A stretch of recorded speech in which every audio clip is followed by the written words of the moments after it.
نحمده ونصلي على رسوله الكريم اما بعد فاعوذ بالله من الشيطان الرجيم بسم الله الرحمن الرحيم رب اشرح لي صدري ويسر لي امري واحلل عقدة من لساني يفقهوا قولي رب زدني علما اللهم فقهنا في الدين اللهم إنا نسألك حبك وحب من يحبك والعمل الذي يبلغنا حبك اللهم ارزقنا إخلاص الہی آمین۔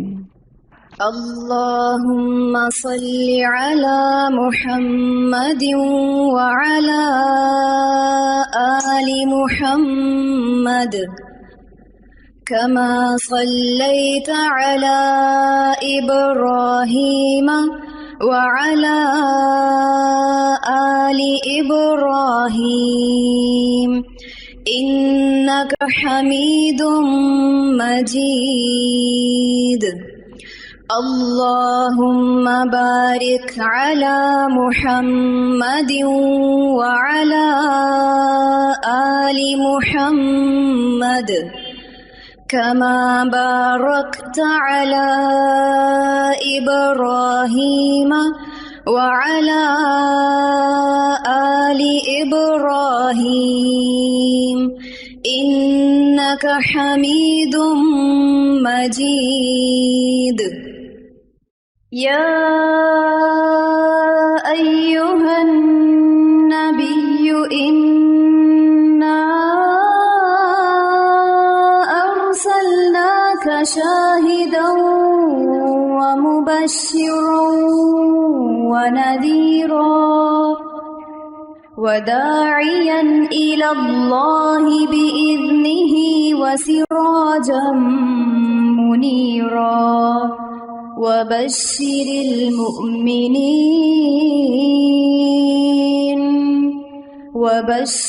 المؤمنين بأن لهم من الله فضلا كبيرا۔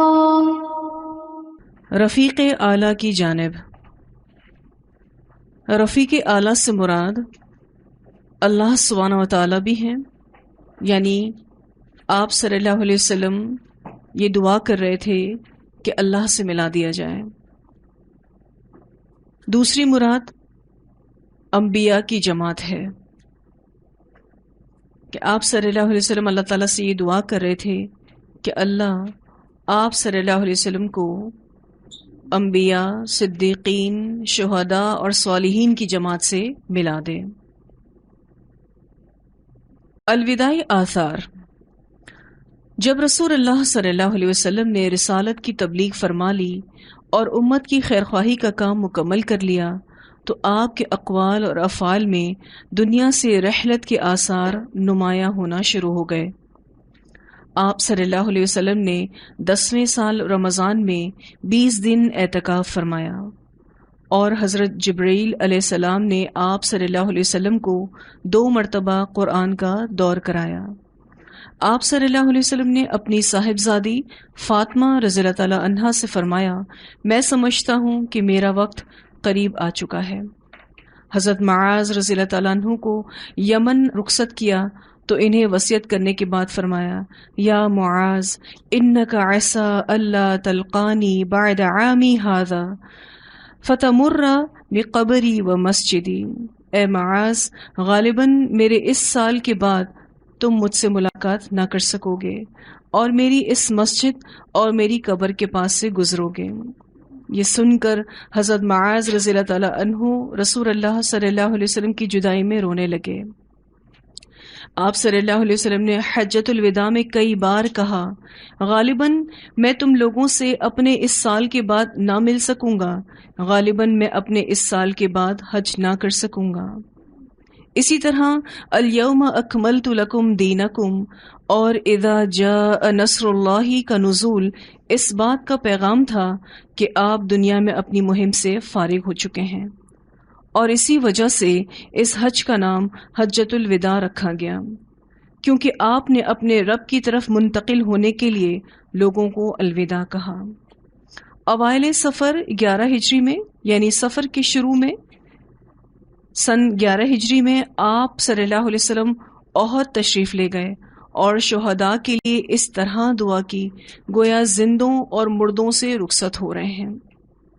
پھر واپس آ کر ممبر پر فروکش ہوئے اور فرمایا، میں تمہارا پیش رو ہوں اور تم پر گواہ ہوں، میں واللہ اس وقت اپنا حوض دیکھ رہا ہوں۔ حوض کوثر کی طرف اشارہ ہے۔ مجھے زمین یا زمین کے خزانوں کی کنجیاں دی گئی ہیں، واللہ مجھے تم پر یہ خوف نہیں کہ تم میرے بعد شرک کرو گے، بلکہ اس کا اندیشہ ہے کہ دنیا میں ایک دوسرے سے آگے نکلنے کی دوڑ میں لگ جاؤ گے۔ اسے بخاری نے روایت کیا ہے۔ یعنی آپ صلی اللہ علیہ وسلم کو اپنی امت کے بارے میں اس بات کا اندیشہ تھا کہ وہ دنیا کی دوڑ میں لگ جائیں گے۔ ماہ سفر کے آخر میں آپ صلی اللہ علیہ وسلم رات کے وقت بقیع غرقد تشریف لے گئے اور اہل بقیع کے لیے دعائے مغفرت کی اور فرمایا، ہم بھی تم سے آن ملنے والے ہیں۔ پھر مرض کا آغاز شروع ہو گیا۔ ماہ سفر کے آخری سوموار کو رسول اللہ صلی اللہ علیہ وسلم ایک جنازے میں بقیع تشریف لے گئے۔ یہ بقیع جنت البقیع اس کا پورا نام ہے اور یہ قبرستان ہے۔ حضرت عائشہ رضی اللہ تعالیٰ عنہ فرماتی ہیں کہ آپ صلی اللہ علیہ وسلم بقیع سے واپس تشریف لائے تو میں اپنے سر میں درد محسوس کر رہی تھی اور یہ کہہ رہی تھی، ہائے میرا سر۔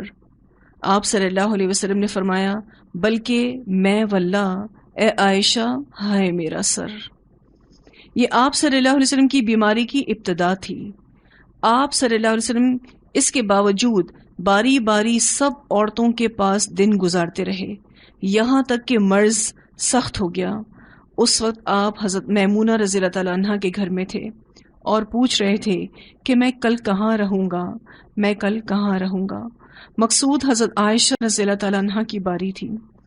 ازواج نے اجازت دے دی کہ آپ جہاں چاہیں رہیں، چنانچہ آپ حضرت فضل بن عباس اور علی بن ابی طالب رضی اللہ عنہما کے درمیان ٹیک لگا کر دونوں پاؤں زمین پر گھسیٹتے ہوئے نکلے اور عائشہ رضی اللہ تعالیٰ عنہ کے گھر منتقل ہو گئے۔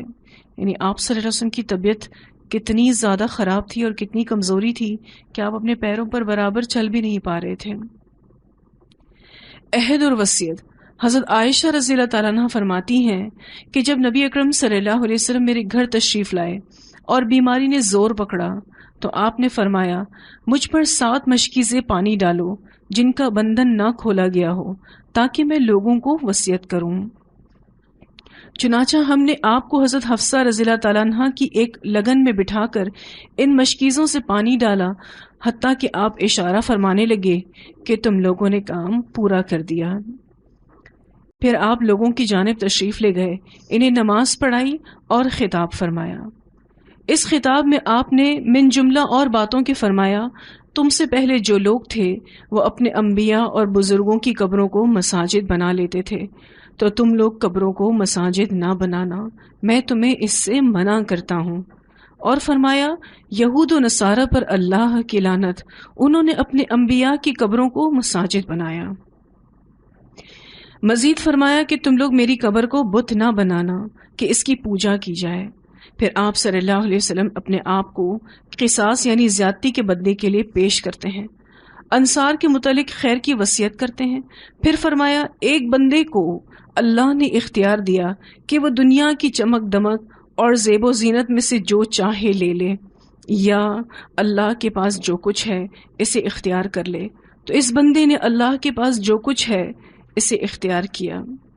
ابو سعید خدری رضی اللہ عنہ فرماتے ہیں کہ یہ سن کر ابو بکر رضی اللہ عنہ رونے لگے اور فرمایا، ہم اپنے ماں باپ کے ساتھ آپ پر قربان۔ اس پر ہمیں تعجب ہوا۔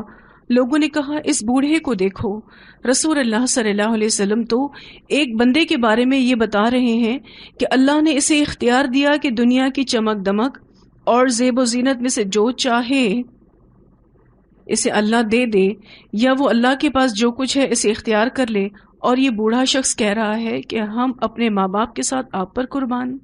لیکن چند دن بعد واضح ہو گیا کہ جس بندے کو اختیار دیا گیا تھا وہ خود رسول اللہ صلی اللہ علیہ وسلم تھے۔ اور ابو بکر رضی اللہ عنہ ہم میں سب سے زیادہ صاحب علم تھے۔ پھر رسول اللہ صلی اللہ علیہ وسلم نے حضرت ابو بکر رضی اللہ عنہ کی تعریف کی اور ان کے دروازے کے سوا مسجد میں کھلنے والے تمام دروازوں کو بند کرنے کا حکم دیا۔ یہ بدھ کے روز کی بات ہے۔ جمعرات کو آپ کی بیماری نے اور شدت اختیار کر لی۔ آپ صلی اللہ علیہ وسلم نے فرمایا، لاؤ میں تمہیں ایک تحریر لکھ دوں جس کے بعد کبھی گمراہ نہ ہوگے۔ حضرت عمر نے کہا کہ آپ پر تکلیف کا غلبہ ہے، اور لوگوں سے کہا کہ تمہارے پاس قرآن ہے اور اللہ کی یہ کتاب تمہارے لیے کافی ہے۔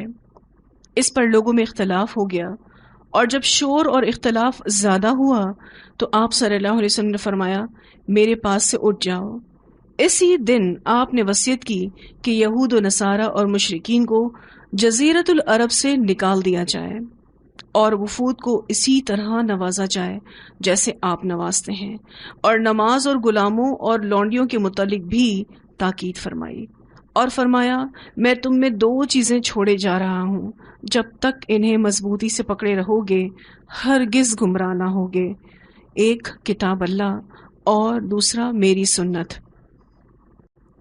نماز کے لیے ابو بکر رضی اللہ عنہ کی جانشینی۔ نبی صلی اللہ علیہ وسلم مرض کی شدت کے باوجود نماز خود پڑھایا کرتے تھے، لیکن اس دن جمعرات کو جب عشاء کا وقت آیا، کیونکہ مغرب تک آپ صلی اللہ علیہ وسلم نے جماعت سے نمازیں پڑھائیں، لیکن جب عشاء کا وقت آیا تو آپ نے لگن میں غسل فرمایا تاکہ مرض میں تخفیف ہو جائے۔ پھر اٹھنے لگے تو غشی طاری ہو گئی، پھر افاقہ ہوا تو دوبارہ غسل فرمایا، لیکن پھر اٹھنے لگے تو پھر غشی طاری ہو گئی، پھر تیسری بار غسل فرمایا، لیکن پھر اٹھنے لگے تو پھر غشی طاری ہو گئی۔ آخر آپ نے ابو بکر رضی اللہ عنہ کو کہلا بھیجا کہ وہ لوگوں کو نماز پڑھائیں۔ چنانچہ اس وقت سے بقیہ ایام میں ابو بکر رضی اللہ عنہ نے نماز پڑھائی۔ آپ کی حیات مبارکہ میں ان کی پڑھائی گئی نمازوں کی کل تعداد 17 ہے۔ ہفتہ یا اتوار کو رسول اللہ صلی اللہ علیہ وسلم نے کچھ افاقہ محسوس کیا، طبیعت میں کچھ بہتری محسوس کی، چنانچہ 2 آدمیوں کے درمیان ظہر کی نماز کے لیے تشریف لائے۔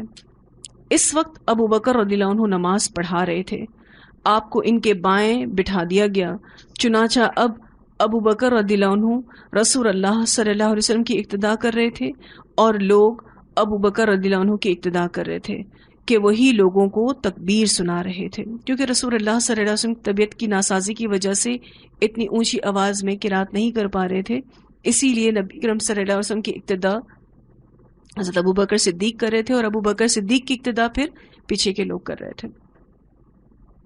جو کچھ آپ صلی اللہ علیہ وسلم کے پاس تھا سب صدقہ فرما دیا۔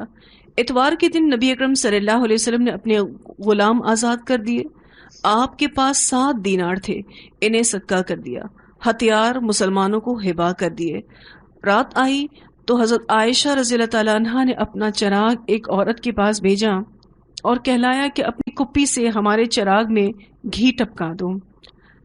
یعنی اتنے بھی پیسے نہیں تھے کہ گھی خریدا جاتا اور چراغ جلایا جاتا۔ آپ صلی اللہ علیہ وسلم کی زرہ ایک یہودی کے پاس 30 ساع یعنی تقریباً 75 کلو جو کے عوض رہن رکھی ہوئی تھی۔ پھر حیات مبارکہ کا آخری دن آیا۔ سوموار کی صبح ابو بکر رضی اللہ عنہ نماز پڑھا رہے تھے کہ رسول اللہ صلی اللہ علیہ وسلم نے حضرت عائشہ رضی اللہ تعالیٰ عنہ کے حجرے کا پردہ ہٹایا اور لوگوں کی طرف دیکھ کر مسکرائے۔ آپ صلی اللہ علیہ وسلم لوگوں کو جب نماز پڑھتا دیکھ رہے تھے تو آپ خوش ہوئے تھے، اور آپ کو اس بات کی تسلی تھی کہ اب امت نماز کی طرف راغب ہو گئی ہے۔ اس پر ابو بکر رضی اللہ عنہ ایڑیوں کے بل پیچھے ہٹے اور سمجھا کہ آپ صلی اللہ علیہ وسلم نماز کے لیے تشریف لانا چاہتے ہیں۔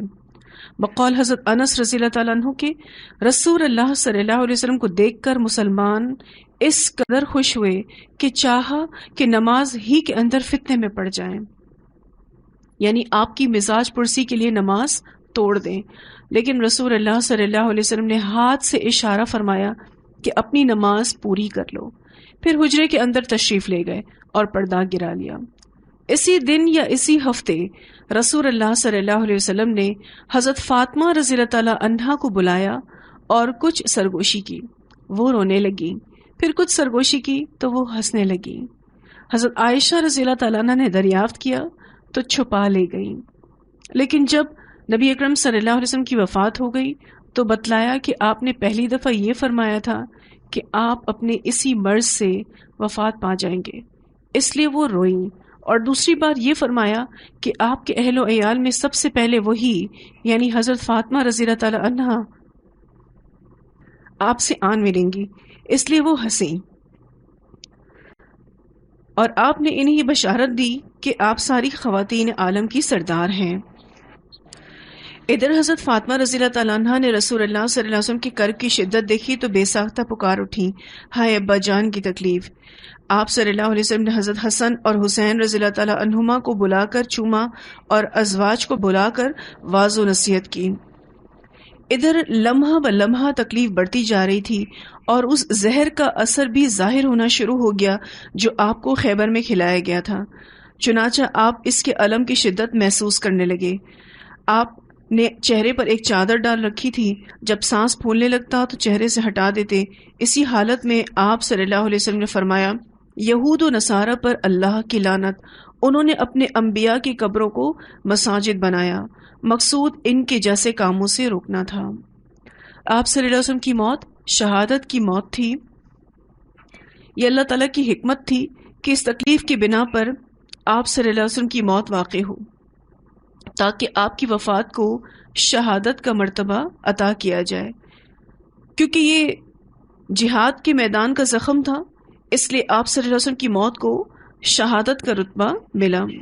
سیدہ عائشہ رضی اللہ تعالیٰ عنہ سے روایت ہے کہ نبی اکرم صلی اللہ علیہ وسلم اپنے مرض الوفات میں فرماتے ہیں کہ عائشہ، میں اس زہر آلود خانے کی تکلیف مسلسل محسوس کرتا رہا جو میں نے خیبر میں کھایا تھا، اب تو یوں محسوس ہوتا ہے کہ اس زہر کی وجہ سے میری شہرت کٹ رہی ہے۔ اسے بخاری نے روایت کیا ہے۔ تو رسول اللہ صلی اللہ علیہ وسلم شہادت سے سرفراز ہوئے۔ پھر آپ صلی اللہ علیہ وسلم نے فرمایا کہ سرزمین عرب میں 2 دن نہ باقی رہنے دیے جائیں۔ یہ آخری ارشاد اور وصیت تھی جو آپ نے لوگوں کو فرمائی۔ اس کے بعد کئی بار فرمایا، الصلاۃ الصلاۃ وما ملکت ایمانکم، نماز نماز اور تمہارے زیر دست یعنی لونڈی غلام۔ یہ رسول اللہ صلی اللہ علیہ وسلم کے آخری الفاظ تھے۔ نزا رواں اور وفات۔ پھر نزا کی حالت شروع ہو گئی اور حضرت عائشہ رضی اللہ تعالیٰ عنہ نے آپ کو اپنے سینے اور گلے کے درمیان سہارا دے کر ٹیک لیا۔ اسی دوران ان کے بھائی عبد الرحمن بن ابی بکر آئے۔ ان کے پاس کھجور کی تازہ شاخ کی مسواک تھی۔ رسول اللہ صلی اللہ علیہ وسلم مسواک کی طرف دیکھنے لگے۔ حضرت عائشہ رضی اللہ تعالیٰ عنہ سمجھ گئیں کہ آپ اسے چاہتے ہیں، یعنی آپ صلی اللہ علیہ وسلم مسواک کرنا چاہ رہے تھے۔ انہوں نے پوچھا تو آپ نے سر سے اشارہ کیا کہ ہاں، چنانچہ انہوں نے مسواک لے کر چبائی اور نرم کی۔ پھر آپ نے اسے لے کر نہایت اچھی طرح مسواک کی۔ آپ کے سامنے کٹورے میں پانی تھا، آپ پانی میں ہاتھ ڈال کر چہرہ پوچھتے جاتے اور فرماتے جاتے، لا الہ الا اللہ ان للموت سکرات، اللہ کے سوا کوئی معبود نہیں، موت کے لیے سختیاں ہیں۔ اور ساتھ ہی آپ صلی اللہ علیہ وسلم نے فرمایا، پھر رفیق الاعلی، ان انبیاء، صدیقین، شہداء اور صالحین کے ساتھ جنہیں تو نے انعام سے نوازا، اے اللہ مجھے بخش دے اور مجھ پر رحم فرما اور مجھے رفیق اعلیٰ میں پہنچا دے، اے اللہ رفیق اعلیٰ۔ آپ صلی اللہ علیہ وسلم کی یہ آخری الفاظ کچھ اور روایت سے بھی آتے ہیں، جیسے کہ میں نے آپ سے ذکر کیا کہ رفیق الاعلیٰ سے ایک مراد تو اللہ کی ذات ہے، کہ آپ صلی اللہ علیہ وسلم یہ چاہ رہے تھے کہ اللہ تعالیٰ سے ملا دیا جائے، اللہ کی ملاقات کی طرف اشارہ ہے۔ اور آپ صلی اللہ علیہ وسلم یہاں پر اللہ کی صفت رفق یعنی نرمی کا ذکر کر رہے ہیں۔ اس صفت کا ذکر آپ صلی اللہ علیہ وسلم نے اس لیے کیا کہ آپ صلی اللہ علیہ وسلم یہ کہنا چاہ رہے تھے کہ میں نرمی کا طلبگار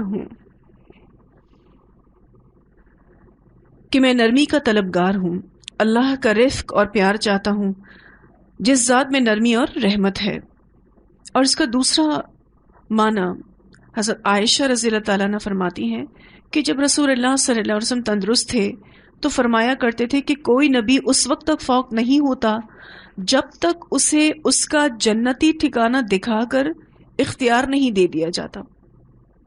جب آپ صلی اللہ علیہ وسلم کی وفات کا وقت آیا تو آپ کا سر مبارک میری ران پر تھا۔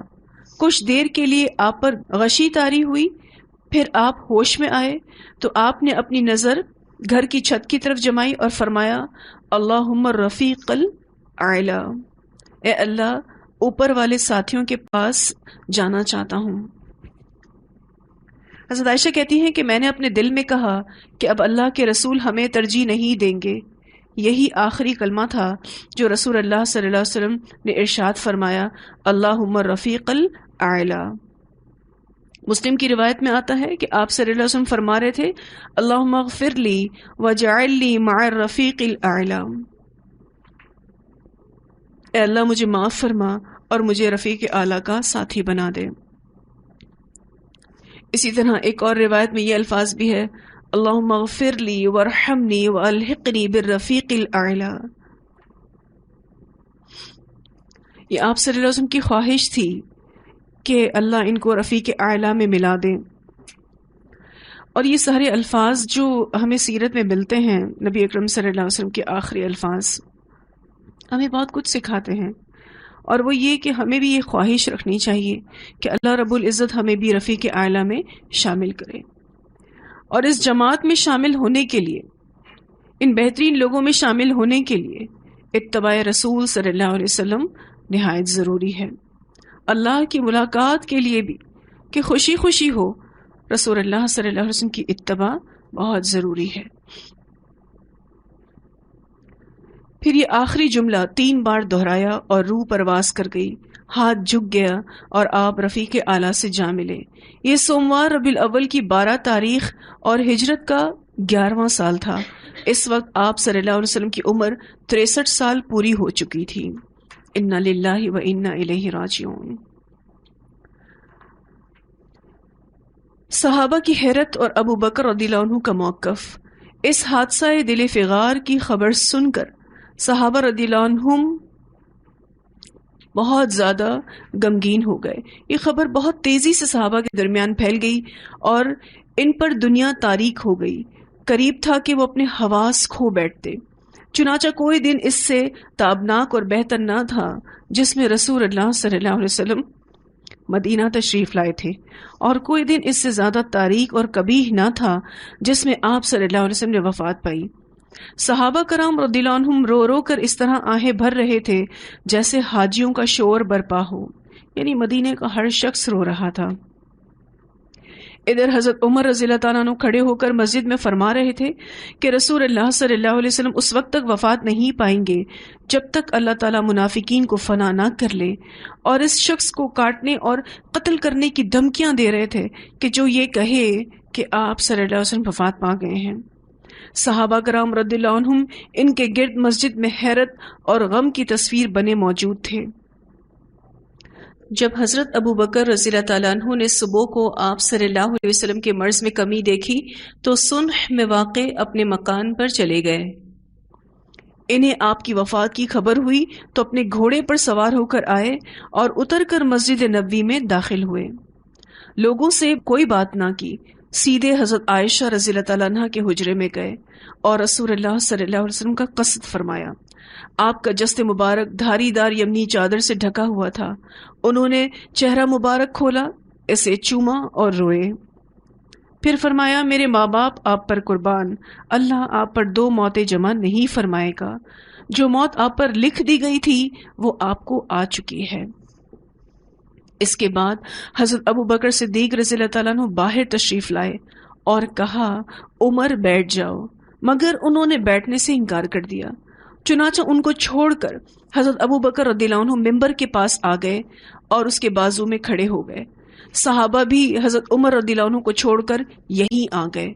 حضرت ابو بکر رضی اللہ عنہ نے فرمایا اما بعد من کان منکم یعبد محمدا فإن محمدا قد مات ومن کان منکم یعبد اللہ فإن اللہ حی لا یموت قال اللہ تعالی وما محمد الا رسول قد خلت من قبله الرسل افئن مات او قتل انقلبتم على اعقابكم ومن ينقلب على عقبيه فلن يضر الله شيئا وسيجزي الله الشاكرين.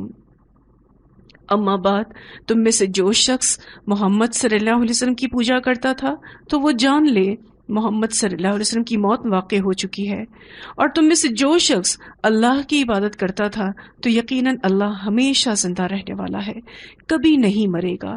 اللہ کا ارشاد ہے محمد نہیں ہے مگر رسول، ان سے پہلے بھی بہت سے رسول گزر چکے ہیں، تو کیا اگر ان کی موت واقع ہو جائے یا وہ قتل کر دیے جائیں تو تم لوگ اپنی ایڑیوں کے بل پلٹ جاؤ گے، یعنی اپنے دین سے پھر جاؤ گے. اور جو شخص اپنی ایڑیوں کے بل پلٹ جائے تو وہ اللہ کو کچھ نقصان نہیں پہنچا سکتا، اور عنقریب اللہ شکر کرنے والوں کو جزا دے گا. حضرت ابوبکر صدیق نے اس حساس وقت میں امت مسلمہ کو سنبھالا، اور اللہ تعالیٰ نے ان کو ایسی حکمت دی، حالانکہ خود ایک نرم طبیعت انسان تھے. اور یہ قرآن کا معجزہ بھی ہے کہ اللہ تعالیٰ نے وہ آیت حضرت ابوبکر صدیق کے منہ سے جاری کر دی جس کو سن کر سارے صحابہ نے حقیقت کو تسلیم کر لیا. حضرت ابن عباس رضی اللہ تعالیٰ عنہما کا ارشاد ہے کہ واللہ ایسا لگتا تھا کہ لوگوں نے پہلے جانا ہی نہ تھا کہ اللہ نے یہ آیت نازل کی ہے. یہاں تک کہ ابو بکر رضی اللہ عنہ نے اس کی تلاوت کی تو سارے لوگوں نے ان سے یہ آیت اخذ کی، اور تب میں جب کسی انسان کو سنتا تو وہ اس کی تلاوت کر رہا ہوتا. ایسا لگتا تھا جیسے لوگ اپنے آپ کو یقین دلا رہے ہیں اس آیت کو پڑھ پڑھ کے. حضرت عمر رضی اللہ تعالیٰ عنہ کا ارشاد ہے کہ واللہ میں نے جو ہی حضرت ابو بکر رضی اللہ عنہ کو یہ آیت تلاوت کرتے ہوئے سنا تو جان گیا کہ یہ برحق ہے، پس میں ٹوٹ کر رہ گیا، حتیٰ کہ میرے پاؤں مجھے اٹھا ہی نہیں رہے تھے، اور میں زمین کی طرف لڑک گیا، اور میں جان گیا کہ واقعی نبی اکرم صلی اللہ علیہ وسلم کی وفات ہو چکی ہے. خلافت کے لیے ابو بکر رضی اللہ عنہ کا انتخاب. حضرت ابوبکر صدیق کو خلافت کے لیے چنا گیا. ایسا لگتا تھا کہ اللہ تعالیٰ نے خاص مسلمانوں کی رہنمائی فرمائی، کیونکہ اگر اس فیصلے کو لینے میں بھی ذرا سی تاخیر ہو جاتی تو امت مسلمہ کے بکھرنے کا اندیشہ تھا. رسول اللہ صلی اللہ علیہ وسلم کی وفات کے بعد سب سے اہم مسئلہ یہ تھا کہ ایک امیر منتخب کیا جائے جو عوام اور ملک کے معاملات چلانے کے لیے آپ کا جانشین ہو. اس سلسلے میں حضرت علی بن ابی طالب رضی اللہ تعالیٰ عنہ یہ سمجھتے تھے کہ وہ جانشینی کے زیادہ حقدار ہیں، کیونکہ وہ نبی اکرم صلی اللہ علیہ وسلم کے خاص قریبی ہیں. چنانچہ وہ اور حضرت زبیر نیز بنو ہاشم کے کچھ لوگ حضرت فاطمہ رضی اللہ تعالیٰ عنہ کے مکان میں جمع ہوئے، جبکہ انصار نے اپنے میں سے ایک امیر منتخب کرنے کے لیے ثقیفہ بن ساعدہ میں اجتماع کیا. باقی مہاجرین حضرت ابو بکر و عمر رضی اللہ عنہما کے پیچھے ہو لیے. حضرت ابو بکر و عمر رضی اللہ عنہما ثقیفہ بن ساعدہ تشریف لے گئے. ان کے ساتھ حضرت ابو عبیدہ اور دوسرے مہاجرین رضی اللہ عنہم بھی تھے. وہاں مہاجرین اور انصار میں بحث و گفتگو ہوئی. انصار نے اپنی فضیلت اور استحقاق کا ذکر کیا. حضرت ابو بکر رضی اللہ عنہ نے فرمایا، آپ لوگوں نے جس خیر کا ذکر کیا ہے آپ لوگ واقعی اس کے اہل ہیں، لیکن عرب اس کاروبار یعنی حکومت کو قریش کے اس قبیلے کے سوا اور کسی کے لیے نہیں جانتے، یعنی وہ قریش کے سوا کسی اور کی حکمرانی تسلیم نہیں کر سکتے. وہ عرب میں نسب اور گھرانے دونوں لحاظ سے افضل ہیں. پھر انہوں نے یعنی حضرت ابو بکر نے حضرت عمر اور حضرت ابو عبیدہ رضی اللہ عنہما کے ہاتھ پکڑے اور فرمایا، میں آپ لوگوں کے لیے ان دونوں میں سے کسی بھی ایک کو پسند کرتا ہوں، یعنی یہ دو لوگ ہیں، آپ دونوں میں سے کسی ایک کو امیر چن لیں. اس پر انصار کے ایک آدمی نے کہا، ایک امیر ہم میں سے اور ایک امیر آپ لوگوں میں سے. اس پر بڑا شور ہوا، آوازیں بلند ہوئیں اور اختلاف کا خطرہ ہو چلا. چنانچہ حضرت عمر رضی اللہ عنہ نے حضرت ابو بکر رضی اللہ عنہ سے کہا ہاتھ پھیلائیے. حضرت ابو بکر صدیق رضی اللہ تعالیٰ عنہ نے ہاتھ پھیلایا اور حضرت عمر رضی اللہ عنہ نے اور مہاجرین و انصار نے بیعت کر لی. یہ حضرت عمر نے اس وقت ایک حکیمانہ فیصلہ کر لیا کہ اس چننے کے عمل میں دیر نہیں لگنی چاہیے، کیونکہ اگر دیر لگے گی تو اور بہت ساری رائے سامنے آئیں گی. اور حضرت عمر نے حکمت کے ساتھ حضرت ابو بکر رضی اللہ عنہ سے کہا ہاتھ پھیلائیے، کیونکہ ایک اشارہ حضرت ابو بکر صدیق کی خلافت کا رسول اللہ صلی اللہ علیہ وسلم کی دور میں مل ہی گیا تھا کہ آپ صلی اللہ علیہ وسلم نے اپنی جگہ پر امامت کے لیے حضرت ابو بکر صدیق رضی اللہ عنہ کو چنا. تو ایک یہ اشارہ تھا امت کو کہ آپ صلی اللہ علیہ وسلم کے بعد بہترین امام حضرت ابو بکر صدیق ہو سکتے ہیں. منگل کے روز رسول اللہ صلی اللہ علیہ وسلم کو کپڑے اتارے بغیر غسل دیا گیا. غسل دینے والے یہ حضرات تھے: حضرت عباس، حضرت علی، حضرت عباس کے دو صاحبزادگان فضل اور قسم، اور رسول اللہ صلی اللہ علیہ وسلم کے آزاد کردہ غلام شکران، حضرت اسامہ بن زید اور حضرت اوس بن خولہ رضی اللہ عنہم. یہ سارے رسول اللہ صلی اللہ علیہ وسلم کے غسل میں شامل تھے. حضرت عباس اور ان کے دونوں صاحبزادے آپ صلی اللہ علیہ وسلم کی کروٹ بدل رہے تھے. حضرت اسامہ اور شکران پانی بہا رہے تھے. حضرت علی غسل دے رہے تھے اور حضرت اوس نے آپ کو سینے سے ٹیک لگا رکھا تھا. آپ صلی اللہ علیہ وسلم کو پانی اور بیری کے پتوں سے 3 بار غسل دیا گیا. پانی غرس نامی قبا میں واقع حضرت سعد بن خیثمہ رضی اللہ عنہ کے کنویں کا تھا. آپ صلی اللہ علیہ وسلم پینے کے لیے بھی اس کنویں کا پانی استعمال فرمایا کرتے تھے. پھر آپ کو 3 سفید سوتی یمنی چادروں میں کفنایا گیا. ان میں کرتا اور پگڑی نہ تھی، بس آپ کو چادروں میں لپیٹ دیا گیا. ابو طلحہ رضی اللہ تعالیٰ عنہ نے اسی جگہ آپ کی قبر کھودی جہاں آپ نے وفات پائی. قبر لحد والی کھودی گئی. پھر آپ کی چارپائی قبر کے کنارے رکھ دی گئی. 10 صحابہ کرام اندر داخل ہوتے اور فردن فردن نماز پڑھتے. کوئی امام نہ ہوتا. سب سے پہلے آپ صلی اللہ علیہ وسلم کے خانوادے یعنی گھر والوں نے نماز پڑھی، پھر مہاجرین نے، پھر انصار نے، پھر بچوں نے، پھر عورتوں نے، یا پہلے عورتوں نے پھر بچوں نے. نماز جنازہ پڑھنے میں منگل کا پورا دن اور بدھ کی بیشتر رات گزر گئی. اس کے بعد رات کے اواخر میں آپ صلی اللہ علیہ وسلم کا جسد پاک سپرد خاک کر دیا گیا صلی اللہ علیہ وسلم. رسول اللہ صلی اللہ علیہ وسلم ہمارے درمیان 2 چیزیں چھوڑ کر گئے ہیں، ایک قرآن اور اپنی سنت. ہم سب کو اس کو مضبوطی سے پکڑنا ہے، کیونکہ اب رسول اللہ صلی اللہ علیہ وسلم کی ذات ہمارے درمیان موجود نہیں ہے. جیسے کہ سورۃ الاحزاب آیت نمبر 21 میں اللہ کا ارشاد ہے: لَقَدْ كَانَ لَكُمْ فِي رَسُولِ اللَّهِ أُسْوَةٌ حَسَنَةٌ لِمَنْ كَانَ يَرْجُو اللَّهَ وَالْيَوْمَ الْآخِرَ وَذَكَرَ اللَّهَ كَثِيرًا. البتہ تحقیق تم سب کے لیے رسول اللہ صلی اللہ علیہ وسلم کی ذات میں اسوہ حسنہ ہے، ہر اس شخص کے لیے جو اس بات کی امید رکھتا ہے کہ اللہ سے خوشی خوشی ملنا چاہتا ہے، قیامت کے دن بہترین اجر چاہتا ہے، جنت چاہتا ہے، اور جو اللہ کو کثرت سے یاد کرتا ہے.